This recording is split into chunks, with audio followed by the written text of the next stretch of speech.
Hello Year 9. Last lesson we read the story The Telltale Heart, the story of a sociopath who murders an old man for no logical reason and feels no remorse initially. Remember that he hid the body under his floorboards and he thought that he could con the police, and in fact he had.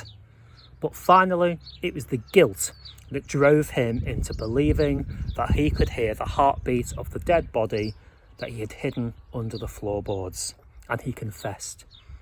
He was driven to confess by the fear of the heart, the overwhelming fear of his own guilt. Now, next lesson, we're going to focus closely on how the writer constructed the story and how he uses language and structure to get inside the head of a crazed killer in a really quite powerful way. But let's pause on that analytical focus this lesson and think creatively and inwardly.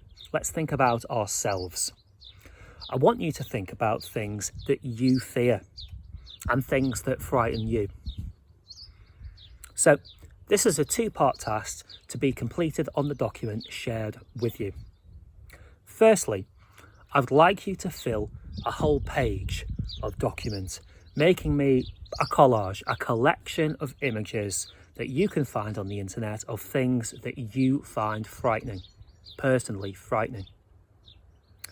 Now, I want you to be honest. I won't share this with anyone else. Some people are terrified of spiders, some of the dark. Personally, I'm terrified by rats. A fear that developed for me when I read a book called The Rats by a horror writer called James Herbert. Stupidly, I read this book when I was about 9 or 10. Now, the graphic horror in that novel has affected me ever since, and I seize up with fear if I ever see a rat.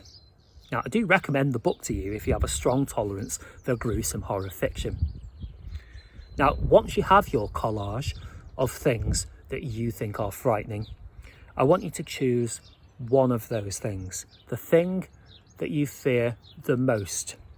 And I want you to produce me a short piece of writing about it. Describe what you are most frightened of, what it is that makes you frightened of it.